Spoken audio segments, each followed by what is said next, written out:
Good evening, my dear students. Today we are going to discuss about the joints.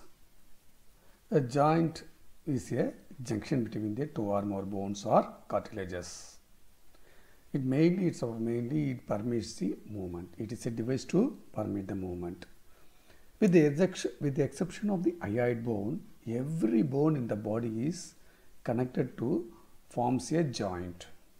There are 230 joints in our body. Let's see in details about the joints. First, let's see what are the functions of the joints. The first function is mainly hold the skeletal bones together. The first function is hold the skeletal bones together. Second one is allow the skeleton some flexibility so grasp movement can occur. So it allows some flexibility for the movement. Then it makes the bone growth possible. This is the main functions of the joints. It mainly hold the skeletal bones together, allow some movements, so make bone growth possible. Next, let's see about the classifications of joints. Classification of joints. Joints are classified into structural and functional. The structural classification is determined by how the bones connect with each other by the structural classifications. Functional classification means it is determined by the degree of movement between the articulating bones. So classified based on the structural and the functional. Structural means it depends upon how it connects to the other bones. Functional means based on the movement. Based on movement, it connects between the articulating bones. Let's see about the structural classification of the bones. So, based on the movement, we can also classify joints with no movements. Just like here, these are the bones fixed. There is no movement. That is called fibrous or fixed joints. Then joints with slight movement is called cartilaginous joints. These joints are called cartilaginous joints. Joints with movement is called synovial joints or freely movable joints. So joints classified into joints with no movement, that is called fibrous or fixed joint. Joints with slight movement is called cartilaginous joint. Then free joint is called synovial joint. Joints with free movement is called synovial joint. Let's see the structural classification of joints. That is for fibrous or fixed joints, it comes under sutures, gamphoses and syndesmosis. Then there is called fixed joints. Some comes to the slightly movable joints, it's cartilaginous joint, primary cartilaginous joint and secondary cartilaginous joints. Then comes to the freely movable, it's called synovial joints. It freely movable, it comes under some classifications, plain, hinge, pivot and bicondylar, ellipsoid and saddle joints. Let's see in detail about the joints. First comes to the structural classification of the joints, that is called fibrous joint.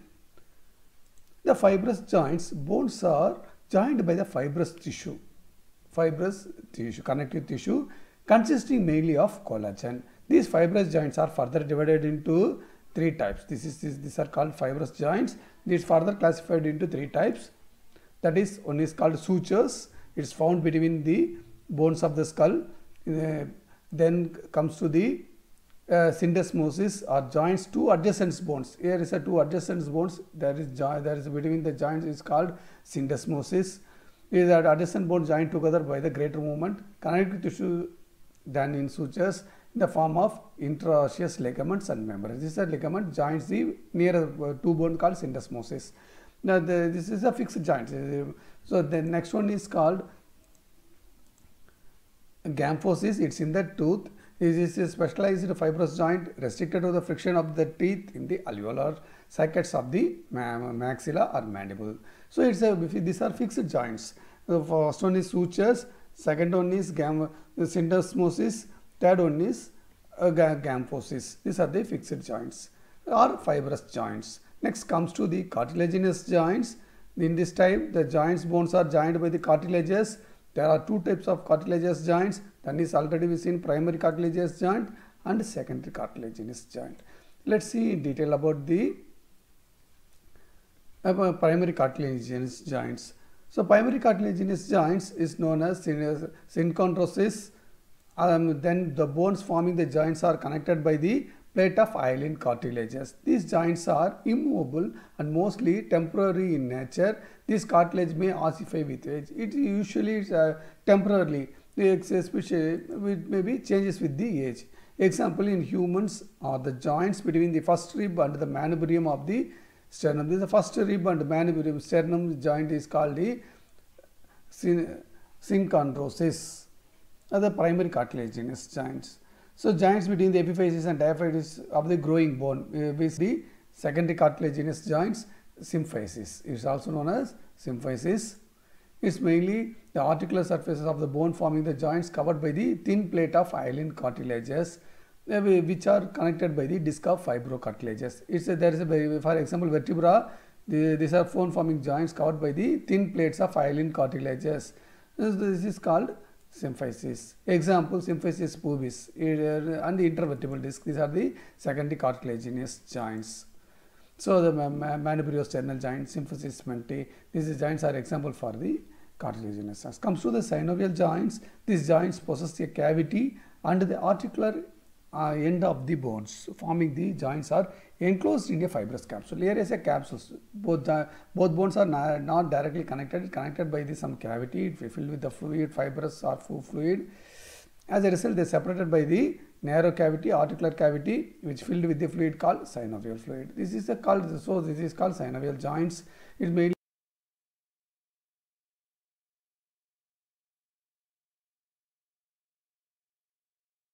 thin plate of hyaline cartilage. Then joint cavity is enveloped by the articular capsules, which consist of outer fibrous capsule and inner synovial membrane. This is a fibrous capsule. This is an articular cartilages.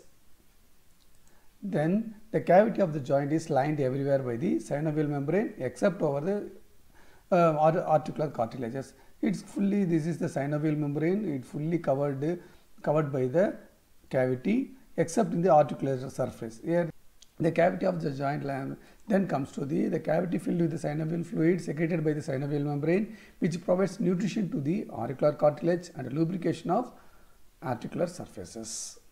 Some joint cavity completely or incompletely divided by the articular disc.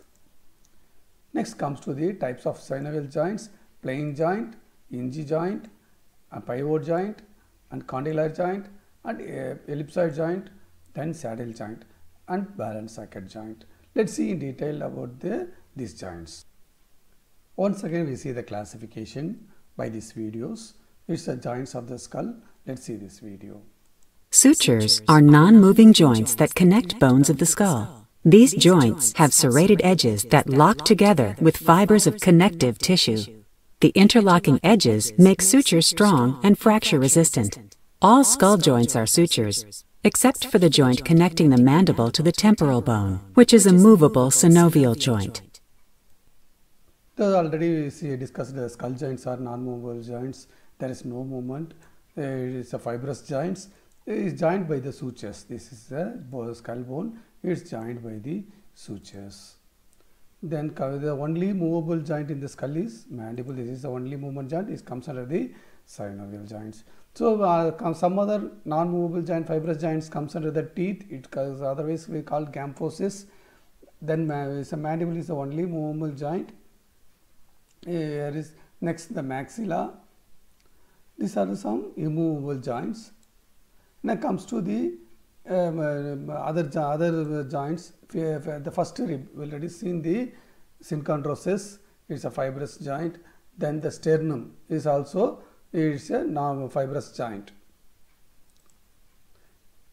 So comes to the slight movement joint. It's a tibia. Syndesmosis is joined by the cartilages. This is the cartilages joined by the cartilages. So it's slightly movable. Mainly, this one is called tibia. There is a fibia. Then tibiofibular ligament. It's joined by the ligament. It comes under the syndesmosis or slightly movable joints. Then symphysis, this also comes under the slightly movement. Hip bone is mainly called symphysis pubis. This is the symphysis pubis, allows the slight movement of the hip. Then then vertebrae, this vertebrae is connected by the intervertebral disc. This also slightly movable joints. Then comes to the freely movable joints, synovial joints. Synovial joints in the body, these are freely movable joints. Already we discussed about the characteristics of the synovial joints. Let's see in detail about the joints. That comes under the elbow ligaments, articulation surface and articulation capsule. Let's see about the gliding joint or plane joint. As the body moves in vertebrae, the spine is move against each other by the gliding joints. So what is gliding joint? Just see this video. As the body moves, the vertebrae of the spine move against each other as gliding joints. Next we will see about the gliding joints. Where are the gliding joints present? Gliding joints in the skeleton are intervertebral joints.